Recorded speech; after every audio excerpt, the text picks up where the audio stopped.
وزني ثابت. ازاي نكسر ثبات الوزن وايه هي اسبابه؟ بص يا سيدي، ثبات الوزن بينقسم لنوعين. اول نوع ثبات غير حقيقي، وده بيكون فيه الوزن ثابت والمقاسات بتتغير. بكده تركيبة جسمنا من نسب الدهون ونسب العضلات بتتغير، وده ما يعتبرش ثبات في الوزن، بالعكس ده يطمنا ان خسارة دهون مش عضلات. تاني نوع ثبات حقيقي، وده بيكون في موقفين. الموقف الاول انه يكون في بداية الدايت، تيجي حضرتك تقول لي بقالي اسبوعين عامل دايت ومفيش تغيير في الوزن ولا المقاسات.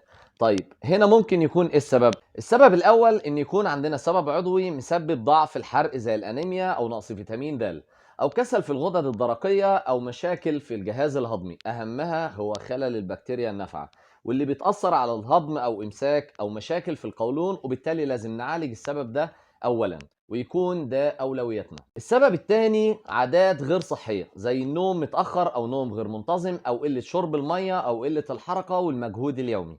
السبب الثالث ان الدايت نفسه مش مناسب كنوعيه، وهنا بتختلف من شخص للتاني، سواء صيام متقطع او نظام متوازن، ودي ما تتعرفش غير بالتجربه. السبب الرابع وهو الحالة النفسية أو التوتر، واللي بتسبب في تغييرات هرمونية في الجسم، وده تلقائي بيأثر على معدل الحرق.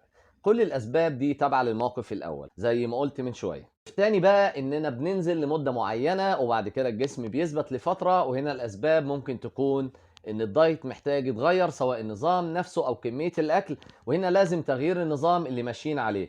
الحل المحبب للجميع الوجبة الفري، عشان نكسر الروتين اللي الجسم اتعود عليه، وعشان كده انا مش بكتب الوجبة دي في الاول، بسيبها لما يحصل ثبات نهز بيه الجسم شوية.